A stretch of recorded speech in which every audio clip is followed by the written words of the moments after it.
Hello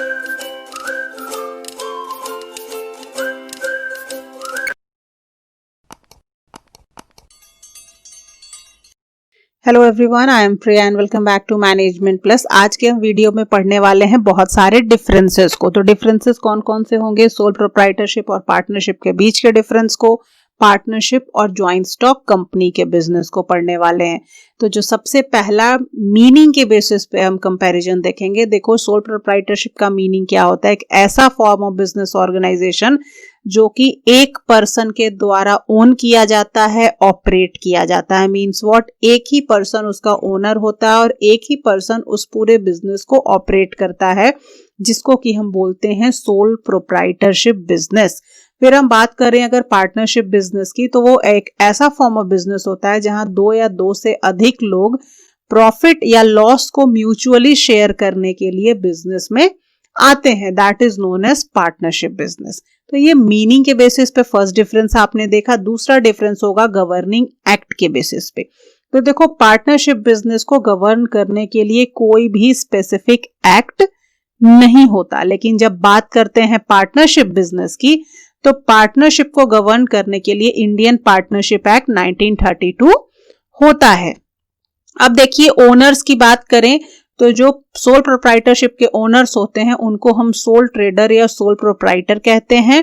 और जब partnership के ओनर्स की बात करें तो इंडिविजुअली सारे लोगों को हम पार्टनर्स बोलते हैं, और जब उनके ग्रुप को देखा जाए, उनको कलेक्टिवली देखा जाए, तो हम उसको पार्टनरशिप फर्म बोलते हैं। फिर नेक्स्ट जो डिफरेंस है वो है इनकॉर्पोरेशन के बेसिस पे। तो सोल प्रोप्राइटरशिप को रजिस्ट्रेशन करने की कोई जरूरत नहीं होती है, वहीं पार्टनरशिप को वॉलेंट्री होती है। मींस कोई मैंडेटरी नहीं है रजिस्ट्रेशन करना, लेकिन अगर करा लेते हैं तो बहुत सारे बेनिफिट्स मिलती हैं। सोल प्रोप्राइटरशिप में मिनिमम नंबर ऑफ मेंबर्स भी 1 होते हैं और मैक्सिमम नंबर ऑफ मेंबर्स भी 1 ही होते हैं। एक ही इंसान ओनर हो सकता है, एक से ज्यादा नहीं। लेकिन जब पार्टनरशिप की बात करें तो कम से कम 2 लोग की जरूरत है, तो ही आप पार्टनरशिप बिजनेस में आ सकते हो, और मैक्सिमम लिमिट जो है वो 100 की है। फिर हम बात करते हैं लाइबिलिटीज की। तो सोल प्रोप्राइटरशिप बिजनेस में सारी की सारी लाइबिलिटी जो होती है वो प्रोप्राइटर की ही होती है, किसी और की नहीं होती है।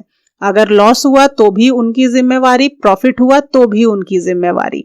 लेकिन जब पार्टनरशिप की बात करें तो सारे लॉसेस, सारे प्रॉफिट्स जो होते हैं वो पार्टनर आपस में बांटते हैं, यानी पार्टनर्स एक दूसरे के साथ शेयर करते हैं। फिर जब डिसीजन मेकिंग के बेसिस पे हम कंपैरिजन करें तो सोल प्रोप्राइटरशिप में काफी क्विक डिसीजन मेकिंग होता है, क्योंकि सोल प्रोप्राइटरशिप में एक ही बंदा होता है, वो सारे डिसीजंस को लेता है, किसी तरह का कोई कंसेंट लेने की जरूरत नहीं होती। वहीं पार्टनरशिप में थोड़ा सा डिले होता है, क्योंकि 2 या 2 से अधिक लोग होते हैं, तो सारे लोग एक बात पे सहमत हो जाएं, उसमें थोड़ा प्रॉब्लम होता है, तो जिस वजह से डिले हो सकता है डिसीजन मेकिंग में। नेक्स्ट है ड्यूरेशन के बेसिस पे। तो सोल प्रोप्राइटरशिप का जो ड्यूरेशन होता है वो अनसर्टेन होता है, क्योंकि एक बंदे पे टिका होता है। अगर उसकी डेथ हो गई, वो इनकेपेबल हो गया, किसी तरीके का प्रॉब्लम उसके साथ हो गया, तो बिजनेस बंद हो सकता है। लेकिन पार्टनरशिप डिपेंड करता है डिजायर और कैपेसिटी ऑफ द पार्टनर पे। डिजायर का मतलब कि पार्टनर चाहे तो बंद कर सकते हैं, चाहे तो चला सकते हैं। दूसरा, कैपेसिटी ऑफ द पार्टनर का मतलब अगर किसी कारण से कोई पार्टनर इनकेपेबल हो गया तो बिजनेस बंद हो सकती है, कैपेसिटी रहेगी तो बिजनेस चलता रहेगा। फिर बारी आती है प्रॉफिट एंड लॉस की। तो जो प्रोप्राइटर होता है वो सोलली रिस्पॉन्सिबल होता है प्रॉफिट या लॉस के लिए। दैट मीन्स कि प्रॉफिट हुआ तो पूरे प्रॉफिट को वो अकेला एंजॉय करेगा, लॉस होगा तो पूरा का पूरा बर्डन सिंगल शोल्डर पे रहेगा। पार्टनरशिप में देखते हैं कि जो पूरा का पूरा प्रॉफिट या लॉस होता है वो अग्रीड रेशियो में बांटा जाता है। अब ये अग्रीड रेशियो कब तय किया जाता है? जब पार्टनरशिप का फॉर्मेशन होता है और पार्टनरशिप डीड बनाई जाती है। नेक्स्ट है सेक्रेसी। तो as compare to partnership, sole proprietorship में बिजनेस के सीक्रेट ज्यादा ओपन नहीं होते, क्योंकि वो सिर्फ एक प्रोप्राइटर ही है जो सारे सीक्रेट्स को जानता है, सारी स्ट्रैटेजीज को जानता है। लेकिन पार्टनरशिप में सोल प्रोप्राइटरशिप के कंपैरिजन में सेक्रेसी कम होती है, क्योंकि सारे पार्टनर सारे सीक्रेट्स को जानते हैं। नेक्स्ट है फिनेंस। फिनेंस देखिए, सोल प्रोप्राइटरशिप में जो कैपिटल रेजिंग का स्कोप होता है वो लिमिटेड होता है, क्योंकि सारे कैपिटल एक ही बंदा जो है ना वो इन्वेस्ट करता है, और अगर वो बोरोइंग भी करना चाहे तो एक इंसान के मतलब क्रेडिबिलिटी पे ज्यादा लोन नहीं दिया जा सकता। वहीं पार्टनरशिप में जो फंड रेजिंग का स्कोप होता है वो as compare to sole proprietorship ज्यादा होता है, क्योंकि इसमें मेंबर्स भी ज्यादा होते हैं। अब बात करते हैं difference between partnership and company की। तो देखिए, सबसे पहले हम इसको मीनिंग के बेसिस पर डिफरेंशिएट करेंगे।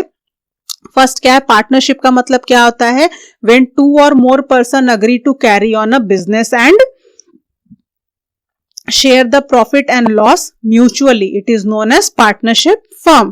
जब 2 या 2 से अधिक लोग आपस में मिलकर के एक बिजनेस को शुरू करते हैं और प्रॉफिट एंड लॉस को बियर करते हैं, उसको हम पार्टनरशिप बोलते हैं। जब हम कंपनी के बारे में पढ़ेंगे तो कंपनी का क्या मतलब है, a company is an association of person, यानी ग्रुप ऑफ पर्सन, है ना, who invest money toward a common stock for carrying on a business and share the profit and loss of the business. Group of people है जो कि common stock में पैसे को निवेश कर रहे हैं बिजनेस को चलाने के लिए। जो भी प्रॉफिट होगा, जो भी लॉस होगा उस बिजनेस से, वो सभी लोग एंजॉय करेंगे। अब जब बात करते हैं गवर्निंग एक्ट की, तो इंडियन पार्टनरशिप को कौन गवर्न करता है, इंडियन पार्टनरशिप एक्ट 1932। कंपनीज को कौन गवर्न करता है, इंडियन कंपनीज एक्ट 2013। अब बारी आती है हाउ इट इज क्रिएटेड। तो पार्टनरशिप फर्म जो क्रिएट होता है वो म्यूचुअल अग्रीमेंट के बेसिस पे क्रिएट होता है। किसके बीच ये एग्रीमेंट होता है, सारे पार्टनर्स के बीच जो चाहते हैं उस पार्टनरशिप फर्म का हिस्सा होना। अब कंपनी कैसे क्रिएट होती है, कंपनी इनकॉर्पोरेशन से क्रिएट होती है, जो कि कंपनीज एक्ट के अंदर किया जाता है। इनकॉर्पोरेशन का मतलब रजिस्ट्रेशन, कंपनीज एक्ट के तहत रजिस्ट्रेशन कराना पड़ता है कंपनी को क्रिएट करने के लिए। अब बारी आती है रजिस्ट्रेशन क्या कंपलसरी है, तो पार्टनरशिप का रजिस्ट्रेशन कंपलसरी नहीं है। बहुत से बेनिफिट्स को अवेल करने के लिए आप रजिस्ट्रेशन करवा सकते हैं, लेकिन कोई मैंडेटरी नहीं है। लेकिन इंडियन कंपनीज एक्ट में ये ऑब्लिगेटरी है, मींस आपको रजिस्ट्रेशन कराना अनिवार्य है। नेक्स्ट बारी आती है मिनिमम नंबर ऑफ मेंबर की। तो पार्टनरशिप में जो मिनिमम नंबर ऑफ मेंबर्स होते हैं वो 2 हैं, और जब हम बात करते हैं कंपनीज की तो 2 in case of private company and 7 in case of public company. यानी जब प्राइवेट कंपनी की बात करें तो कम से कम 2 लोगों की आवश्यकता है मिनिमम नंबर ऑफ मेंबर में, और अगर पब्लिक कंपनी की बात करें तो कम से कम 7 लोग मेंबर होंगे। फिर जब बात होती है मैक्सिमम नंबर ऑफ पीपल की, तो पार्टनरशिप का मैक्सिमम लिमिट 100 है, और कंपनी का जब हम बात करेंगे प्राइवेट कंपनी का तो इसका लिमिट 200 है। और जब हम पब्लिक कंपनी की बात करें तो उसमें नंबर ऑफ मेंबर की कोई लिमिट नहीं है, अनलिमिटेड है। नेक्स्ट देखिए ऑडिट। पार्टनरशिप बिजनेस का ऑडिट मैंडेटरी नहीं है, लेकिन कंपनी का मैंडेटरी है। अब next management of the concern. Management कौन करता है, तो पार्टनरशिप बिजनेस का मैनेजमेंट खुद पार्टनर्स करते हैं, और कंपनी का जो मैनेजमेंट है वो डायरेक्टर्स करते हैं। लाइबिलिटी, पार्टनरशिप में अनलिमिटेड लाइबिलिटी होती है और कंपनी में लिमिटेड लाइबिलिटी हो रही है। अनलिमिटेड और लिमिटेड के बीच का डिफरेंस क्या है कि अगर ज्यादा अमाउंट ऑफ ड्यू हो गए तो पार्टनर की पर्सनल एसेट्स को भी रियलाइज करके उस ड्यू अमाउंट को पे किया जा सकता है। This is known as unlimited liability. जब बात करते हैं लिमिटेड लाइबिलिटी की, मींस कि जितने तक आपने शेयर्स में इन्वेस्ट किया है, शेयर होल्डर की लाइबिलिटी उसी शेयर तक बनती है, उससे ज्यादा उनके पर्सनल एसेट तक लिक्विडेशन की बात नहीं होती। नेक्स्ट है contractual capacity. Partnership firm can not enter into contract in its own name. Partnership कभी भी अपने ओन नेम के थ्रू कॉन्ट्रैक्ट में नहीं आ सकती, लेकिन कंपनी क्या है, किसी को स्यू कर भी सकती है और किसी के द्वारा स्यू की भी जा सकती है, यानी किसी पे केस कर भी सकती है और किसी के द्वारा उस पे भी केस हो सकता है। नेक्स्ट क्या है मिनिमम कैपिटल।